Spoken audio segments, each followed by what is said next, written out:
In the heart of Vrindavan, where the river Yamuna glides like a silver ribbon through emerald groves, a question stirs the soul. What does it truly mean to surrender our fears? And can the Lord's grace purify even the darkest poisons in our lives?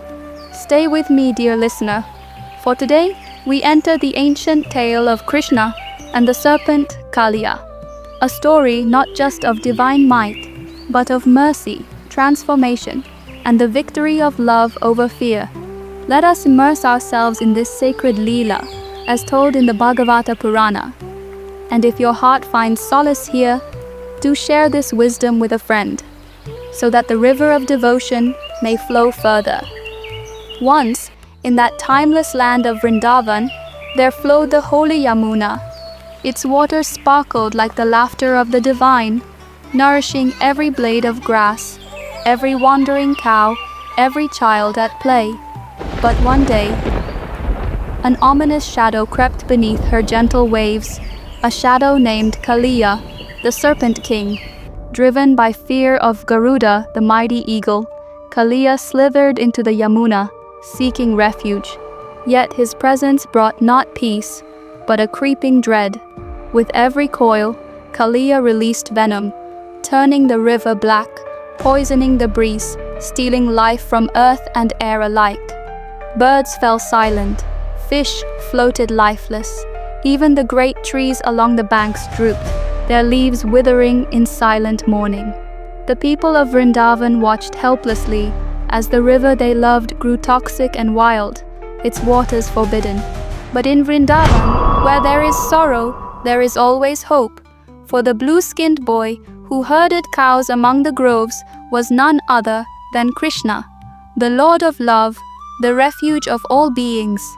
He saw the suffering of the land, felt the pain of each withered blossom, heard the silent cries of the river herself.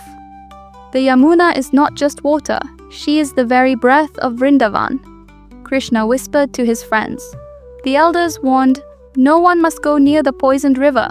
Kaliya's fury knows no mercy. Yet Krishna's eyes shone with fearless compassion, for he knew, where there is darkness, the divine must bring light. So, on a golden afternoon, as the cows grazed and children laughed, Krishna made his way to the banks of Yamuna. His heart was steady. His purpose was love. Sometimes in life, we must leap where others fear to tread, trusting in a higher power, trusting in love. Krishna, with a smile as gentle as the morning sun, climbed a great kadamba tree beside the river. He gazed into the swirling darkness below where Kaliya coiled in secret wrath. And with one swift movement, he leapt. The world seemed to hold its breath. Down he plunged, into the very heart of poison. The waters frothed. Kaliya rose, his many hoods flaring, eyes blazing with malice. Yet Krishna, serene, smiling, stood before the serpent, the embodiment of divine courage and innocence. What happens when darkness dares to swallow light? Kaliya, enraged by Krishna's radiance, struck out with venomous fury. He coiled his immense body around Krishna, tight, suffocating, determined to crush even the divine. On the riverbank, the people of Vrindavan cried out in terror. "Krishna!" wailed his mother Yashoda. "Save our beloved boy." But the Lord of Vrindavan is never bound by fear. With a calm beyond mortal understanding, Krishna began to grow, his body expanding, his spirit shining. In that moment, the coils of Kaliya fell away, powerless before the infinite. Then, in a dance that legends would remember forever, Krishna climbed atop the serpent's 1,000 hoods and began to dance, a cosmic, joyous, triumphant dance. Can you imagine, dear listener? The Lord, barefoot, smiling, dancing on the hoods of a monstrous serpent. Each step was a benediction, each movement a song of freedom. As Krishna's lotus feet touched each hood, the poison was driven out. Kaliya's pride shattered, his strength drained. The river sparkled with divine light, its waters turning clear once more. Krishna's eyes softened, for even the cruelest heart may be healed by love. In that holy moment, Krishna chose compassion over wrath. He spoke gently to Kaliya, "Leave this place, go to the island of Ramanaka. There, Garuda will not harm you. Your pride is broken, your heart is humbled. Take this blessing and begin anew."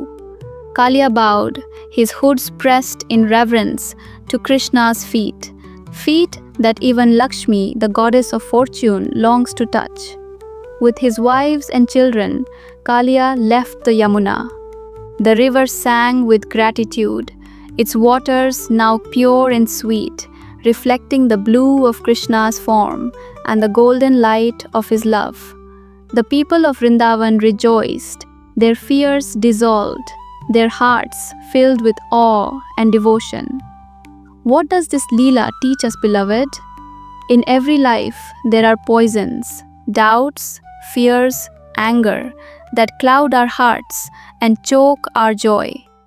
But when we invite the Lord's grace, when we surrender with love and faith, no poison is too deep to be purified, no darkness too great to be dispelled. Krishna's dance on Kaliya is not just a tale of ancient times. It is the promise that in the presence of divine love, even the fiercest venom can turn to nectar.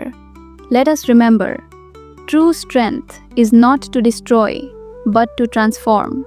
True victory is not in punishment, but in forgiveness. And when we walk with faith beside the river of life, we too shall find our hearts cleansed and our spirits lifted. If this sacred tale touched your heart, do share it with someone you love.